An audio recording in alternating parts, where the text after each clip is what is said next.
the Nonprofit Podcast, powered by Donorbox. Is it just me, or does it feel like we're still wrapping up 2022? Time flies when you're focused on fundraising, but there's no getting away from the fact that we are already into the second quarter of 2023, and those strategies you put so much work into over the last few months are now active campaigns or on-the-ground programs that are changing lives.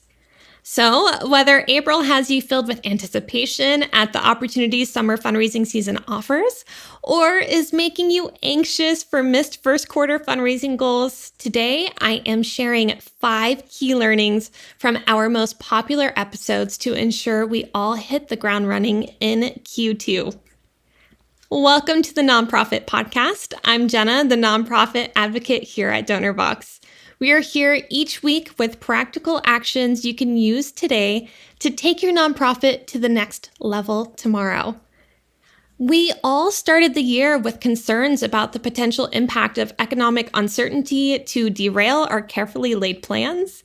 Now, with 3 months under our belts, we have a better idea of just how many of our 2022 concerns are materializing.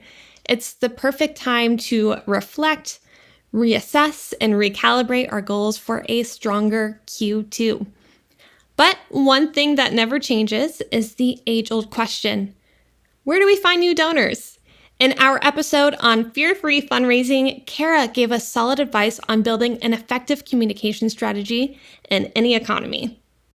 And one of the top, if not the top questions we get here at Donorbox, I know you see this a lot, is how can we bring in new donors into our organization? Yeah, that is a common one for sure. And I think what engages new supporters and keeps them is communicating with them. So sharing, like I mentioned before, sharing the right message at the right time to the right people. Take a look at your current supporter base to understand what your typical supporter looks like, and then get into the community and be where those people are. If you're an organization that offers service opportunities, perhaps give a talk at a local service club meeting. However it is, you can get in front of your potential supporters, whether it's through events, social media, networking, asking people to introduce you to others. You have to do it. And then you personalize your outbound communication to those people to make those supporters feel like you're talking directly to them. You share information that resonates with them, and you show them gratitude and impact of your mission. So if you think about your communication with new supporters like a conversation, keep that conversation going. Find out what resonates with them. Ask them for input. Ask them to come alongside you in this big problem you're solving in this world.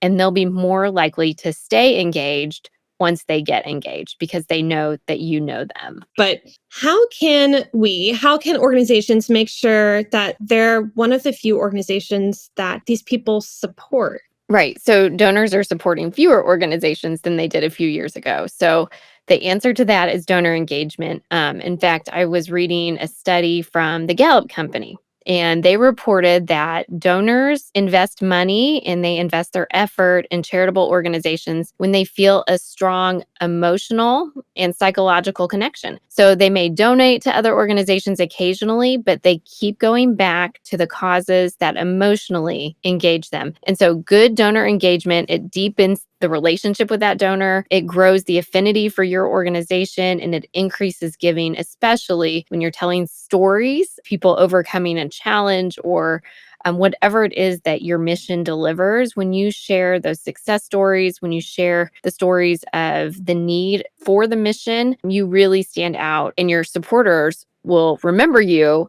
when they prioritize their giving. 2 excellent points from Kara. I've said it before, and I will say it again. Converting interested visitors into supportive donors takes planning and consistency, and it does not happen overnight. And this got me thinking about the 5 A's of awesome fundraising that we introduced to you in February. It's all about the cycle. Let me introduce to you the 5 A's of awesome fundraising. The 5 A's of awesome fundraising was coined by our Donorbox team, and it's a fun way to remember the cycle of fundraising. This is so important. It is so fundamentally important to your development program, to any development program, that I will touch on it all year long. I encourage you to learn this, to commit it to memory and commit it to practice. You'll hear me speak of it often, I'm sure, if you tune into this podcast or some of our webinars. But the cycle is rinse and repeat. The 5 A's of awesome fundraising are this. First, we attract new supporters to your organization. Then we ask them to come alongside you by giving. Then we promptly acknowledge and then account for your donations, and then we do it again and again. So they're attract, ask, acknowledge, account, and again. And then you go around the cycle again, and you make it more attractive for those donors to stay involved to your organization. You ask them again, you acknowledge them after their gift, be accountable for the donations, and so on and so forth. And every time you go through that cycle, you're building on growing that relationship between you and your supporter and really building that donor loyalty. And so why are the 5 A's of awesome fundraising important? People often think that fundraising is isolated to asking for money. And it can seem like it takes a huge percentage or portion of our time and energy and effort in our overall fundraising time. But the ask gets exponentially easier when organizations do a good job of communicating before and after. And here's a spoiler, most organizations are not doing this. In a world where it's hard to be heard over all the noise and distractions, when you use the 5 A's, you will really shine. Loop the 5 A's into your overall plan. Be sure to schedule good outgoing communication that attracts, acknowledges, accounts for donations to your organization before and after your fundraising campaigns. I'm going to drop that Awesome A's resource link in the show notes again today if you missed it the first time around. It makes keeping your communication cadence on the beat really simple. And timing and tracking are everything when it comes to building and implementing a strategy that will really work for your summer fundraisers. So let's look at how to entrench tracking as a part of your smart approach to planning from episode 47. It's not just about planning, it's about good planning habits and keeping those plans relevant and reflective of your original intent. A lot of nonprofit professionals may need help with staying focused and on track because they're wearing so many different hats. It can be so easy to get distracted with these tasks or by something that may be a fun project. And that's why it's crucial to develop good planning habits. And one habit that's essential for successful planning is setting aside dedicated time each week to review progress and make adjustments to your plan.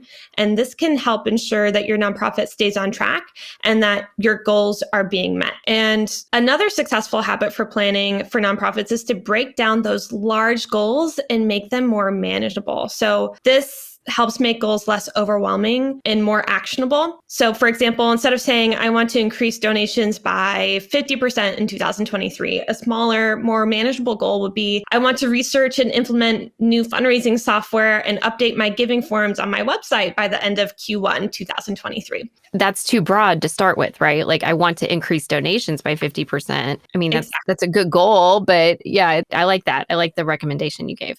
Yeah, absolutely. So by breaking down these larger goals into smaller increments, it becomes easier to track progress and make adjustments as needed. And I know I keep on saying track progress, make adjustments. This is such a crucial part of the goal setting. And you know, looking at that big picture and thinking, oh, I just need to implement a new fundraising method instead of saying I need to increase by 50%. That feels much more attainable, right? So and it's something you can check off your list too. Exactly. And that feels good. So additionally, it can also help to prioritize and delegate tasks among team members, making it easier to achieve the larger goal. And maybe you are a team of one, maybe you have some volunteers or your board, you should loop them in this area too. And this habit is especially important when working with a limited budget and resources, which many nonprofits are. And it really allows you to focus on what's most important and most achievable. And with this, it's also important to prioritize tasks and focus on the most important and urgent items first. So by focusing on the most important and urgent tasks first, you can help to minimize the risk of things falling through the cracks and ensure that you're making that steady progress toward your goals. I have one more moment I really want to share. Whether or not the economy has hit your bottom line, we are all looking for ways to make our fundraising event deliver the biggest possible bang for our budget bucks, which is why Jeffrey Brown, Chief Marketing and Development Officer at Steam Truck, really made an impact on me when he said this when we discussed golf fundraisers in early March. Yeah, so one of the things I see coming from our perspective is more intimate engagements. And so, yes, are we still doing these large scale events? Yes, right? Like those I don't think are ever going to go away.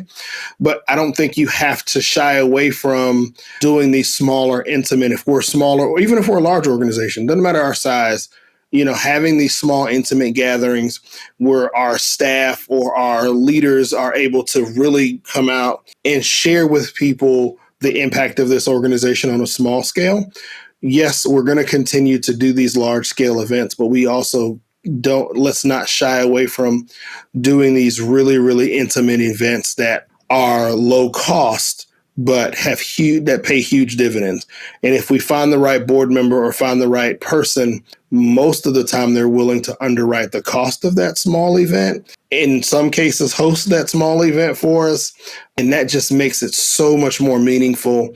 And from a staff and fundraiser meaning me as the fundraiser, not the event fundraiser, but as the fundraiser, it's more low impact on me to show up to a small event. And in some cases, it's a small event that we may not even ask for money. It's just come out, get to know the organization, get to know our work. And that's paying huge dividends for us. I think that this is one of my new favorites. We're all so used to bigger is better that we sometimes forget the benefits of matching our events to our means. Intimate delivers impact. So there we have it, 2 really fundamental strategies to strengthen communication strategy. Quality and frequency are the keys. Next, entrenching your timing and tracking with the 5 A's of awesome fundraising and keeping that communication cadence dancing to your tune. It means keeping it smart. And finally, that big impact isn't always dependent on big events. Remember, fundraising is not just about meeting your targets or hitting your goals. It's about building relationships, telling your story in a meaningful way, and connecting with your supporters in a way that resonates with them. It's about being intentional with your messaging, tracking your progress, and adjusting your strategy as needed.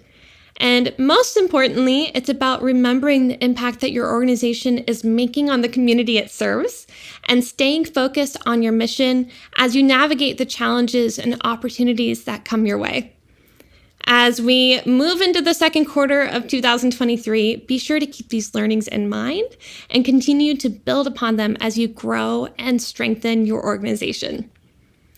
Thank you for choosing to spend time with the Nonprofit Podcast. I hope you've left with the confidence to take a small step today that will make a big difference tomorrow. Don't forget to download and review the podcast or give it a thumbs up if you're listening to the Nonprofit Podcast on YouTube. Your review is a great way to help others find us. You're here to help others. We're here to help you. Until next time, stay inspired.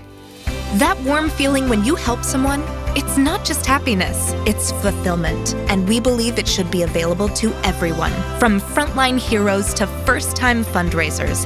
Our tools empower you to help others. This is our mission. This is Donorbox, helping you help others.